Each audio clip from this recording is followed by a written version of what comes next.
दोस्तों, डीएम साहब ठेले वाला बनकर सड़क किनारे पानीपुरी बेच रहे थे। उसके बाद एक घूसखोर दरोगा आता है और हफ्ता मांगने लगता है। डीएम साहब से कहता है कि चलो हफ्ता निकालो। डीएम साहब कहते हैं कि किस बात का हफ्ता। हफ्ता तो दरोगा कहता है कि तुम यहां पर खड़े रहकर पानीपुरी बेच रहे हो, इसका हफ्ता तो तुमको मुझे देना ही पड़ेगा। सभी लोग देते हैं, तुम नए आए हो लगता है। तब डीएम साहब ने कहा कि कितना हफ्ता देना पड़ता है तुमको। तो दरोगा ने कहा, एक दिन का 100 देना पड़ता है रोजाना। तुमको अब 100 देना पड़ेगा यहां पर ठेला लगाने के लिए। इसके बाद डीएम साहब क्रोध में आकर दरोगा के साथ जो करते हैं उसको सुनकर आपके भी पैरों तले जमीन खिसक जाएगी। दोस्तों, आइए जानते हैं पूरी कहानी की सच्चाई इस वीडियो में। लेकिन वीडियो में आगे बढ़ने से पहले आप सभी से निवेदन है कि आप वीडियो को एक लाइक कर दीजिए और हमारे चैनल को सब्सक्राइब कर लीजिए। दोस्तों, दरअसल ये घटना है उत्तर प्रदेश के लखनऊ शहर की, जहां पर एक पानीपुरी बेचने वाले का लड़का दिन रात मेहनत करके पढ़ाई कर रहा था। उसका नाम था दीपक। दीपक के पिताजी पानीपुरी बेचकर अपने बेटे दीपक को अच्छे बड़े स्कूल में पढ़ाते थे। दीपक 10वीं कक्षा में पूरे उत्तर प्रदेश में टॉप करता है। लेकिन एक दिन उसके पिताजी कहते हैं कि दीपक बेटा, आज मेरे साथ तू पानीपुरी की दुकान पर चल, क्योंकि आज शहर में मेला लगा हुआ है और आज ग्राहक भी ज्यादा आएंगे, तो थोड़ी मेरी मदद करवा देना। तो दीपक खुशी खुशी अपने पिताजी का हाथ बंटाने उनके साथ पानीपुरी के ठेले पर चल देता है। दीपक के पिताजी मेहनत से पानीपुरी का ठेला अपने घर से बाजार तक धकेल कर ले जाते हैं। फिर बाजार जाकर रोड के किनारे अपने ठेले को लगाते हैं और एक एक चीज को अच्छे से व्यवस्थित जमाते हैं। दीपक भी उनकी अच्छे से मदद कर रहा था। चीजों को जमाने में फिर धीरे धीरे ग्राहकी शुरू होती है। लेकिन ग्राहकों के बीच में एक दरोगा साहब वहां पर आते हैं और वह दरोगा आकर दीपक के पिताजी से हफ्तावस वसूली करने लगते हैं। दरोगा कहता है कि तुमने पिछले 7 दिनों से हफ्ता वसूली नहीं दी है। तुम्हें पूरे 7 दिन के साथ 700 रुपये देने होंगे। लेकिन दीपक के पिताजी के पास 700 रुपये नहीं होते हैं। उस समय दीपक के पिताजी कहते हैं कि मेरे पास अभी पैसा नहीं है, मैं तुम्हें कल दे दूंगा। तो दरोगा साहब गुस्सा हो जाते हैं और कहते हैं कि तुम्हारा थैला उठाकर फेंक दूंगा। अगर तुमने हफ्ता वसूली नहीं दी तो मुझे अभी के अभी 700 रुपये दो। जयपाल यह सारी घटना अपनी आंखों से देख रहा था। जयपाल इतने में बीच में बोल पड़ता है कि तुम्हें काहे के पैसे दे, हम तो मेहनत करके कमा रहे हैं, तुम्हें काहे के पैसे दें। इतने में दरोगा और ज्यादा गुस्सा हो जाता है और जयपाल दीपक के पिताजी को कहता है कि तुम दे रहे हो या मैं तुम्हारे ठेले को उठाकर गिरा दूं।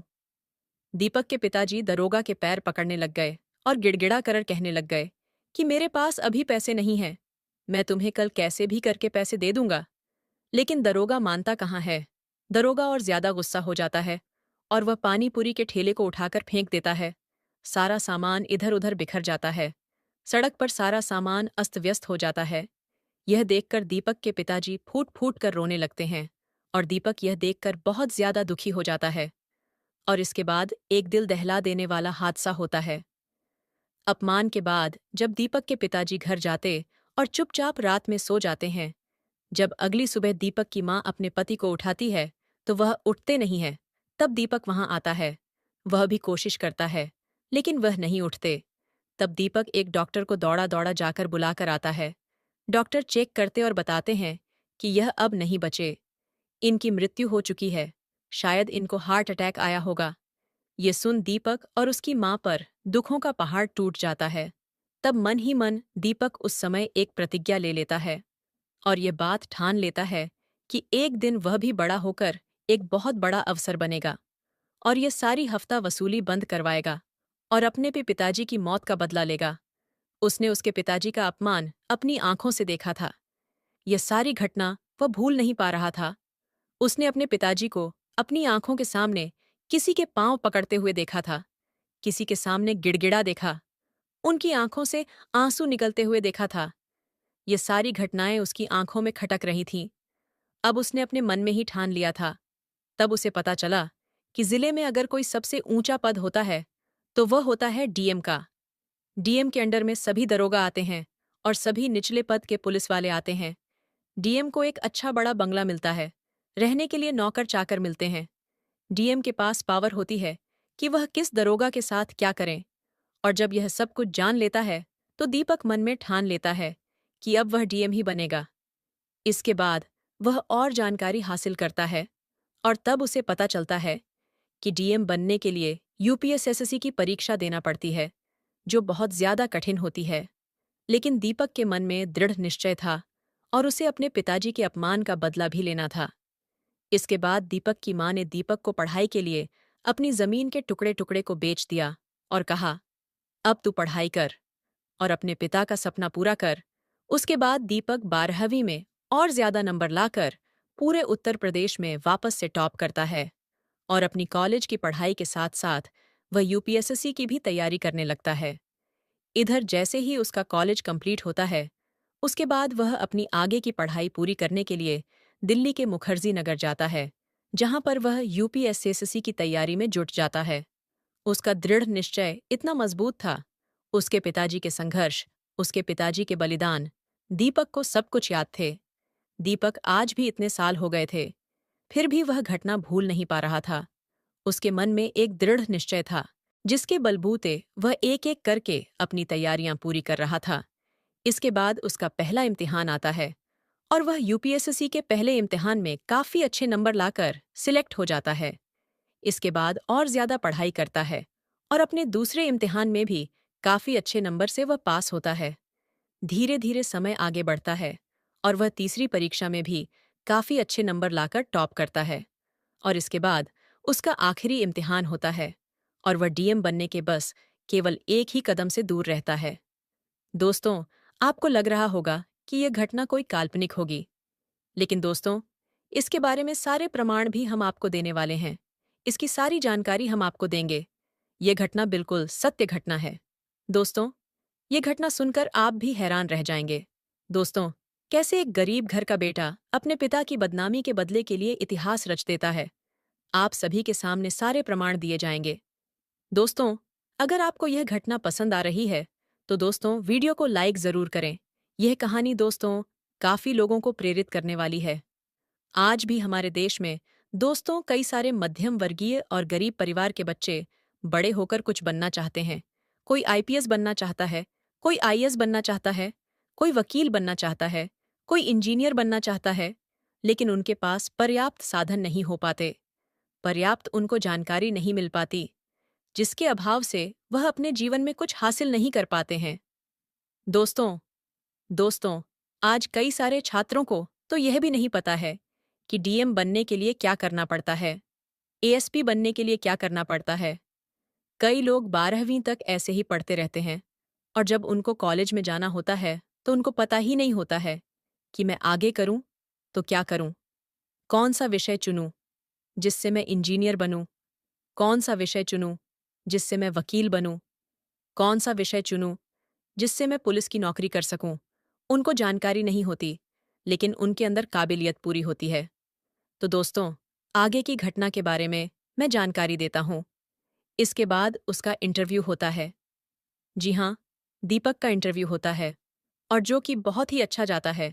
इसके बाद जब रिजल्ट का समय आता है और जब लिस्ट निकलती है, तब उसका नाम सबसे ऊपर आता है। दोस्तों, जी हाँ, दीपक का नाम सबसे ऊपर आता है। यह देखकर वह गदगद हो जाता है। दोस्तों, अब वह लगभग डीएम बन ही चुका था और कुछ ही दिनों के बाद उसकी ट्रेनिंग होने वाली थी और उसकी सबसे पहली पोस्टिंग होने वाली थी। बतौर डीएम ऑफिसर बनकर, जो सबसे बड़ा ऑफिसर होता है, जिसके अंडर में सभी दरोगा, सभी पुलिसकर्मी कार्य करते हैं। पूरे जिले का सबसे बलशाली, सबसे असरदार ऑफिसर होता है डीएम ऑफिसर। अपने पिता की दर्दनाक मृत्यु का यह एक सबसे बड़ा बदला था दोस्तों। अपने सामने अपने पिता की बदनामी, अपने पिता की मृत्यु को देखकर दीपक काफी टूट चुका था उस समय। और दोस्तों, यही चीज उसे हमेशा याद रही, जिससे वह अपने लक्ष्य से भटक नहीं सका। कई लोग होते हैं जो पहले निश्चय कर लेते हैं, लेकिन रास्ते में भटक जाते हैं।